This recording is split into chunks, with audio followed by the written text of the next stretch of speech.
Alors, ceux d'entre nous qui ont été parents, qui sont parents, ont pu voir d'une manière assez claire la nature profondément curieuse de l'être humain. Ça se manifeste très, très tôt.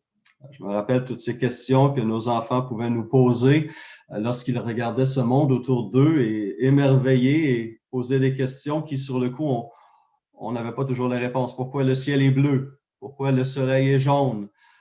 Pourquoi l'air est invisible? Qu'est-ce que les anges, etc. Il y avait une foule de questions.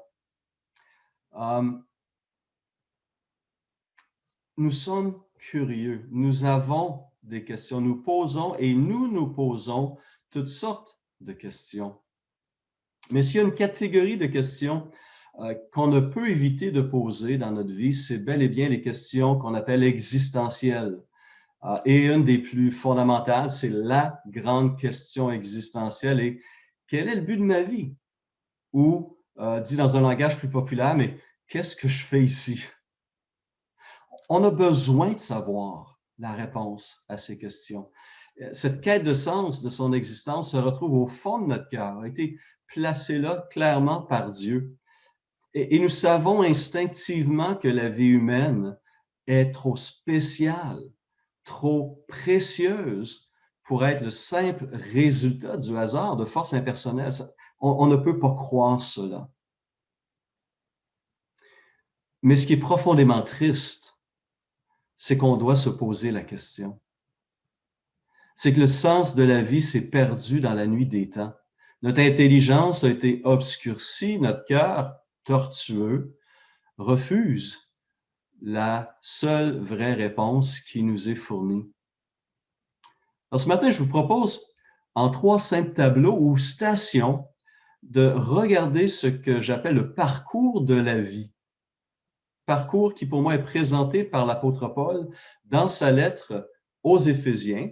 Et pour cela, je vous invite à prendre avec moi Éphésiens, chapitre 2. Et nous allons lire les versets 1 à 10. Éphésiens, chapitre 2, versets 1 à 10. Voici ce qu'écrit l'apôtre. Quant à vous, vous étiez morts à cause de vos fautes et de vos péchés, que vous pratiquiez autrefois conformément à la façon de vivre de ce monde, conformément au prince de la puissance de l'air, de l'esprit qui est actuellement à l'œuvre parmi les hommes rebelles. Nous tous aussi, nous étions de leur nombre. Notre conduite était dictée par les désirs de notre nature propre, puisque nous accomplissions les volontés de la nature humaine et de nos penchants, et nous étions par notre condition même destinés à la colère, tout comme les autres. Mais Dieu est riche en compassion. À cause du grand amour dont il nous a aimés, nous qui étions morts en raison de nos fautes, il nous a rendus à la vie avec Christ. C'est par grâce que vous êtes sauvés. Il nous a ressuscités et fait asseoir avec lui dans les lieux célestes en Jésus-Christ. Il a fait cela afin de montrer dans les temps à venir l'infinie richesse de sa grâce par la bonté qu'il a manifestée envers nous en Jésus-Christ. En effet, c'est par la grâce que vous êtes sauvés, par le moyen de la foi. Et cela ne vient pas de vous. C'est le don de Dieu. Ce n'est point par les œuvres, afin que personne ne puisse se vanter. En réalité, c'est lui qui nous a fait. Nous avons été créés en Jésus-Christ pour des œuvres bonnes que Dieu a préparées d'avance afin que nous les pratiquions. Alors, dans ce passage, Paul nous présente 3 situations de vie. Un premier panneau, une première station où nous nous retrouvons tous, et se résume par ces 2 mots, sans Christ. Une deuxième station, à partir du verset 4 à 9, en Christ. Et une troisième, verset 10, pour Christ. Et alors qu'on regarde ces 3 stations ensemble, ces 3 moments de vie, j'aimerais vous inviter à vous poser la question, quelle est votre situation dans ce portrait? Dans quelle situation de vie ou à quelle station, en quelque sorte, de vie êtes-vous rendu aujourd'hui même? D'accord? Alors, première station, sans Christ. La première situation est décrite dans ces versets 1 à 3 et se résume par ces deux mots, des mots de privation la plus totale, sans Christ. Je vous relis cette version paraphrasée qui est la parole vivante de ces quelques versets. Les mots parfois légèrement différents nous font réaliser la profondeur de la détresse dans laquelle nous étions avant de connaître Jésus-Christ. Voici comment la parole vivante traduit ces versets.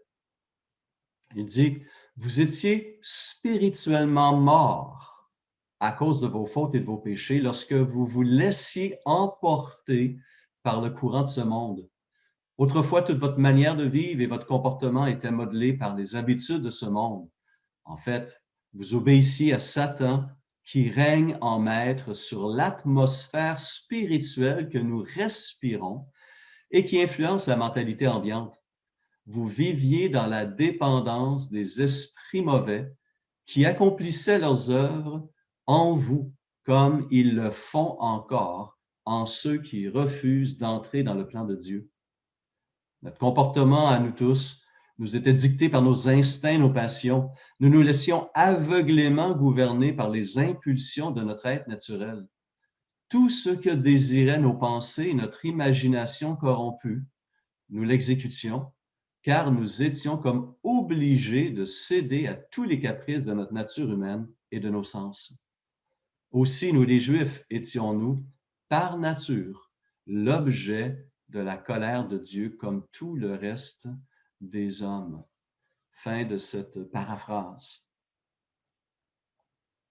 Jacques va résumer ceci par cette phrase. Nous étions amis du monde, mais ennemis de Dieu.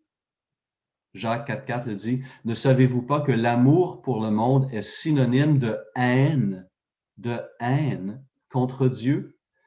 Celui donc qui veut être l'ami du monde se fait l'ennemi de Dieu. » Et si ce n'était pas assez clair dans ces quelques versets, Paul en remet dans le même chapitre, à partir du verset 11, il en rajoute en disant ceci, « Rappelez-vous quelle était votre situation autrefois. En ce temps-là, vous étiez sans Messie, sans Christ. Vous n'aviez pas le droit de faire partie du peuple d'Israël. Vous étiez étrangers aux alliances conclues par Dieu pour garantir sa promesse, sans espérance et sans Dieu dans le monde. » On ne pouvait pas dresser de portrait plus sombre. Les frères et sœurs, c'est là que nous étions il n'y a pas si longtemps. Sans espérance, sans avenir, sans Dieu, sans Christ. Alors, l'homme naturel qui lit ça sans la lumière de l'Esprit, sans la lumière de Dieu, va réagir essentiellement de deux manières, soit par le déni, soit par le mépris. Alors, le déni, jusqu'à un certain point, peut se comprendre parce que nous sommes en quelque sorte programmés par le péché pour ne pas admettre le péché. Nous sommes spirituellement aveugles et l'aveugle ne voit pas son état. Avec cette pandémie, ça me fait penser à ces personnes qui nient la réalité de l'existence même de la COVID-19, pas vrai? Des gens qui disent, non, il n'y en a pas de COVID, c'est un complot du gouvernement pour nous contrôler. Quelle stupidité. Mais il y en a qui vont dire, le péché, ça n'existe pas. C'est une invention de l'Église pour nous contrôler. Alors, il s'agit de voir les réactions et les effets du péché dans notre vie pour réaliser que c'est loin d'être un complot, que c'est une réalité qui détruit, qui avilit, qui tue. D'autres vont manifester du mépris sur ce message. Le péché, c'est rien de mauvais, c'est rien de grave, on est humain après tout. J'ai besoin de vivre. Mais certaines personnes seront touchées par la grâce de Dieu. Certaines personnes verront leur esprit éclairé par Dieu et vont comprendre la profondeur de l'état dans lequel ils se trouvent. Et ces gens-là vont réagir d'une manière qui sauve et qui transforme. Et ils vont se tourner vers Christ dans la repentance et dans la soumission. Mais il faut reconnaître d'abord et avant tout, dans ce portrait du Sans-Christ des versets 1 à 3, la situation complètement désespérée de l'être humain. L'homme naturel, l'homme spirituellement mort, est incapable, nous dit la parole, de comprendre les choses spirituelles. On connaît cette parole de 1 Corinthiens 2,14 qui dit « L'homme naturel n'accepte pas les choses de l'Esprit de Dieu car elles sont une folie pour lui et il ne peut les connaître parce que c'est spirituellement qu'on en juge. » L'homme naturel, l'homme spirituellement mort est incapable d'écouter même les paroles de Dieu. Jésus disait aux Juifs de son temps « Pourquoi ne comprenez-vous pas mon langage? Parce que vous ne pouvez écouter ma parole. » Jean 8, 43. Les gens qui sont spirituellement morts ne peuvent voir même le royaume de Dieu. Jésus a dit à Nicodème, en vérité, je te le dis, si un homme ne naît de nouveau, il ne peut voir le royaume de Dieu. Et l'homme naturel ne peut par lui-même venir à Jésus. Jean 6, 44 nous rappelle cette vérité. Nul ne peut venir à moi si le Père qui m'a envoyé ne l'attire, et je le ressusciterai au dernier jour. Alors, on aura beau dépenser tous les milliards de dollars qu'on pourrait trouver, de mettre les meilleurs cerveaux au boulot, d'y mettre des décennies ou même des siècles de recherche, on ne pourra jamais produire de vaccin contre le péché. On ne trouvera jamais la clé qui pourra nous libérer de nos chaînes ou de notre prison. Et la conséquence sera la même pour chacun d'entre nous. Il est réservé aux hommes de mourir une seule fois, après quoi vient le jugement. Tant et aussi longtemps que nous restons dans cet état de vie, dans cette station de vie, sans Christ, nous demeurerons sans espoir et sans avenir. Mais heureusement, il y a une bonne nouvelle qui est attachée à cette mauvaise nouvelle. Et après avoir mis les projecteurs sur l'état lamentable de l'être humain laissé à lui-même, Paul, maintenant, bouge ses projecteurs et les met sur Dieu. Et dans les versets 4 à 9, nous nous retrouvons en Christ, dans cette nouvelle station qui mène à la vie. Il commence son passage avec ces deux mots qui sont réellement remarquables. Pensez-y bien. Mais Dieu. Après avoir dit l'homme est ci, l'homme est ça, ou l'homme est sans ci et sans cela, maintenant il regarde à Dieu et dit mais Dieu. Et Frank Horton, un commentateur, souligne que ces deux mots marquent rien de moins que le point tournant du destin des hommes. Ceux qui ont la Bible d'études Vie abondante vont lire cette note. Ce sont peut-être les mots les plus extraordinaires des Écritures. Mais Dieu,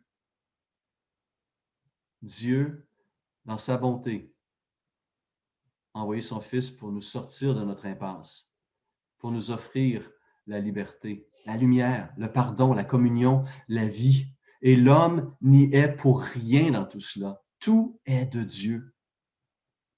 Sa riche compassion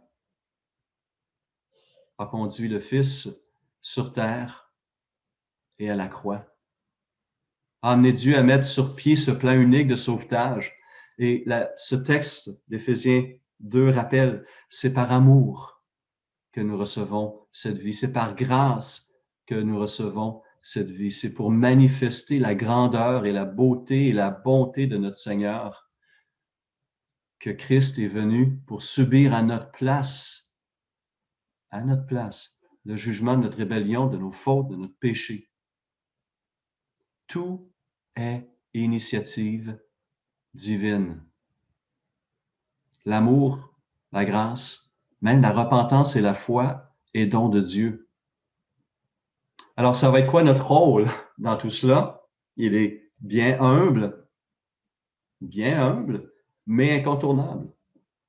Reconnaître son état lamentable, s'en repentir et demander à celui qui peut nous sauver de le faire. Lorsque Pierre s'est retrouvé au temple en Acte 3 en train de prêcher le message de l'Évangile après avoir guéri un homme boiteux de naissance, il dit à la foule présente, après avoir prêché le message de l'Évangile, il dit « Changez donc d'attitude et convertissez-vous pour que vos péchés soient effacés. Alors, des temps de rafraîchissement viendront de la part du Seigneur. » L'apôtre Jean résumera cette réalité, cet apport humain, si on peut l'appeler ainsi, par deux choses. Croire et recevoir. En Jean 11 et 12, il dit que Jésus-Christ est venu chez les siens, mais les siens ne l'ont pas accueilli. Mais à tous ceux qui l'ont accepté, à ceux qui croient en son nom, il a donné le droit de devenir enfants de Dieu, puisqu'ils sont nés non du fait de la nature, ni par une volonté humaine, ni par une volonté d'un mari, mais qu'ils sont nés de Dieu. Et ailleurs, on connaît cette parole, si tu confesses de ta bouche le Seigneur Jésus, et si tu crois dans ton cœur que Dieu l'a ressuscité des morts, tu seras sauvé. Simplement, mais réellement. Reconnaître son état et reconnaître la solution unique en Jésus-Christ. Alors, cette citation de la vie qui mène à la croix est une étape essentielle pour ceux et celles qui aspirent à la vraie vie, à une vie réellement riche et libre. Et de sans Christ, sans promesse, sans vie, sans espoir, nous sommes maintenant, grâce à notre transformation par l'Esprit, en Christ, associés à sa vie, associés à sa justice, associés à sa victoire. Vous en Christ et Christ en vous, l'espérance de la gloire, dira Paul aux Colossiens. Et ici, par ailleurs, on doit faire attention parce qu'il est facile pour certains de s'arrêter à cette citation-là. Mais le texte nous amène à constater que notre parcours de vie doit se poursuivre.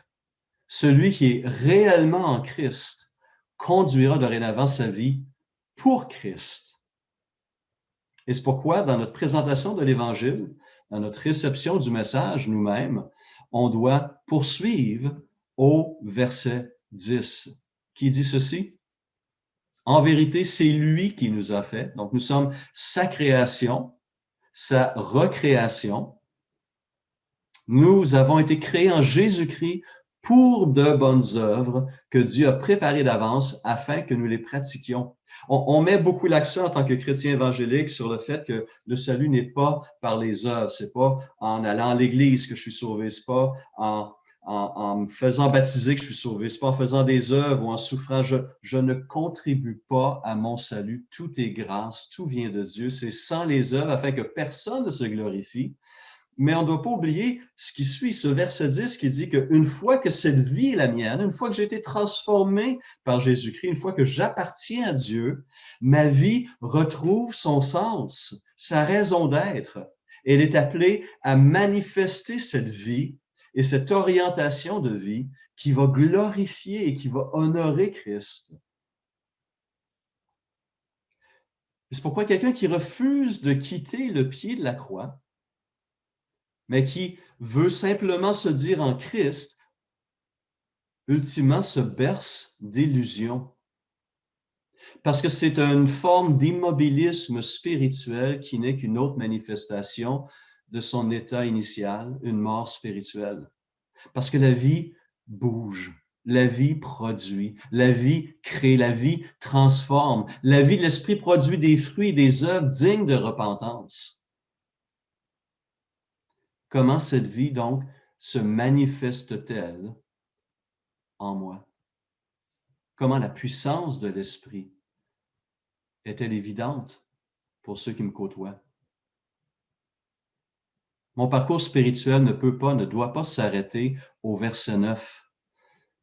Il doit se poursuivre au verset 10. La vie que Christ nous donne n'est pas pour rien, n'est pas pour être gaspillée. Elle est là pour nous permettre de nous lever et de vivre réellement pour Christ et en Christ. Et c'est dans cette troisième étape que nous trouvons la réponse à l'une des plus grandes questions existentielles. Quel est le but de ma vie? Eh bien, voici la réponse de Paul. Nous avons été créés en Jésus-Christ pour des œuvres bonnes que Dieu a préparées d'avance afin que nous les pratiquions. En recevant cette vie nouvelle, Christ nous recentre sur la mission même de notre vie, de vivre non seulement en lui et par lui, mais pour lui. Et ma vie va retrouver sa raison d'être initiale, son sens fondamental. Et je me mettrai à nouveau en mouvement pour réaliser la volonté de mon Créateur sur terre. Rappelons-nous notre Père que nous avons souvent prié, que nous prions encore, que ta volonté soit faite sur la terre comme au ciel. Alors, si je reste au pied de la croix tout en refusant de prendre mon bâton de pèlerin, j'admets finalement que je ne veux que les bénédictions de Dieu sans le Dieu de bénédiction. C'est vouloir l'accueillir en tant que sauveur, mais de refuser de le servir en tant que Seigneur. Pensez à ça. Qu'est-ce qui a amené l'apôtre Paul à parcourir plus de 20 000 kilomètres à vol d'oiseau par mer et par terre durant son ministère? Qu'est-ce qui a motivé l'apôtre à persévérer malgré les nombreux rejets, malgré les moqueries, malgré les accusations, malgré les menaces, malgré les emprisonnements, les fouets et ultimement la condamnation à mort? Voici comment il exprime ces choses dans ses propres mots. En 2 Corinthiens 5, 14 et 15, il dit « C'est que l'amour de Christ nous presse, parce que nous sommes convaincus que si un seul, Christ, est mort pour tous, tous sont donc morts. Et s'il est mort pour tous, c'est afin que ceux qui vivent ne vivent plus pour eux-mêmes, mais pour celui qui est mort et ressuscité pour eux. Vivre pour Christ. Accomplir les œuvres qu'il a préparées d'avance pour nous afin que nous les pratiquions.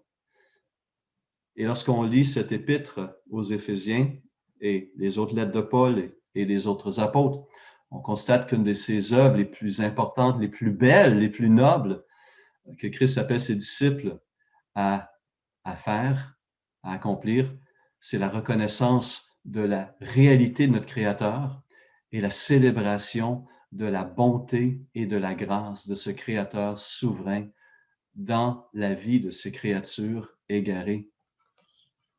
Si on reprend ce qui est probablement la plus longue phrase composée par l'apôtre Paul d'un seul trait, sans point, c'est Éphésiens 1, 3 à 14 dans le grec. Il n'y a pas de point dans ces versets. C'est une seule pensée de l'apôtre qui se déroule sans arrêt. Et il y a ce refrain qui revient constamment, n'est-ce pas, au verset 5. Il nous a prédestinés à être ses enfants adoptifs par Jésus-Christ. C'est ce qu'il a voulu dans sa bienveillance pour que nous célébrions la gloire de sa grâce, dont il nous a comblés dans le bien-aimé.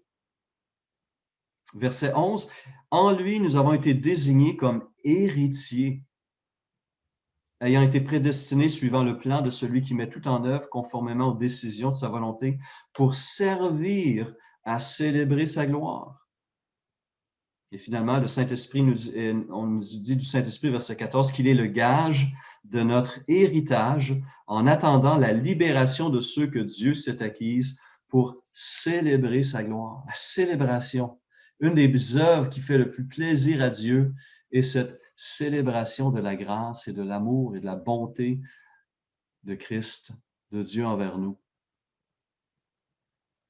Pierre va tenir le même discours, parlant cette fois-ci non pas des chrétiens individuels, mais de l'Église. Il dit en 1 Pierre 2, 4, « Approchez-vous de Christ la pierre vivante rejetée par les hommes est choisie et précieuse devant Dieu. Et vous-même, en tant que pierre vivante, laissez-vous édifier pour former une maison spirituelle, un groupe de prêtres saints, afin d'offrir des sacrifices spirituels que Dieu peut accepter par Jésus-Christ.